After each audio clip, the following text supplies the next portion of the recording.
धपाधप पाय आपटत एक लेकरू घरी आलं, वस्तूंची फेकाफेकी करत घरामध्ये गेलं. तिन्ही सांजेची वेळ, रात्र झाली नव्हती. आई अशीच देवासमोर दिवा लावित होती. जगासमोर जे चालत नव्हतं ते घरामध्ये मात्र चाललं. बाहेर जे बोलता येत नव्हतं ते लेकरू आई समोर बोललं. म्हणाला, खोटारडी आहेस तू आई, खोट्या मार्गावर चाललीस, आजपर्यंत माझ्याशी तू खोटच बोललीस. म्हणाला, खोटारडी आहेस तू आई, खोट्या मार्गावर चाललीस, आजपर्यंत माझ्याशी तू खोटच बोललीस. आशीर्वाद देताना काय म्हणतेस की माझं काहीच अडणार नाही आणि माझ्या बाबतीत कधीच काही वाईट मुळी घडणार नाही.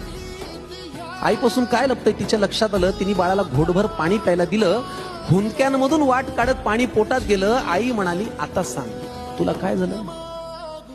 तो म्हणाला, आता हा अनुभव आपल्याला सतत येतो. तो म्हणाला, लोक आई विचित्र झालेत फार, सतत सगळे माझ्यावरती खाऊन असतात खार.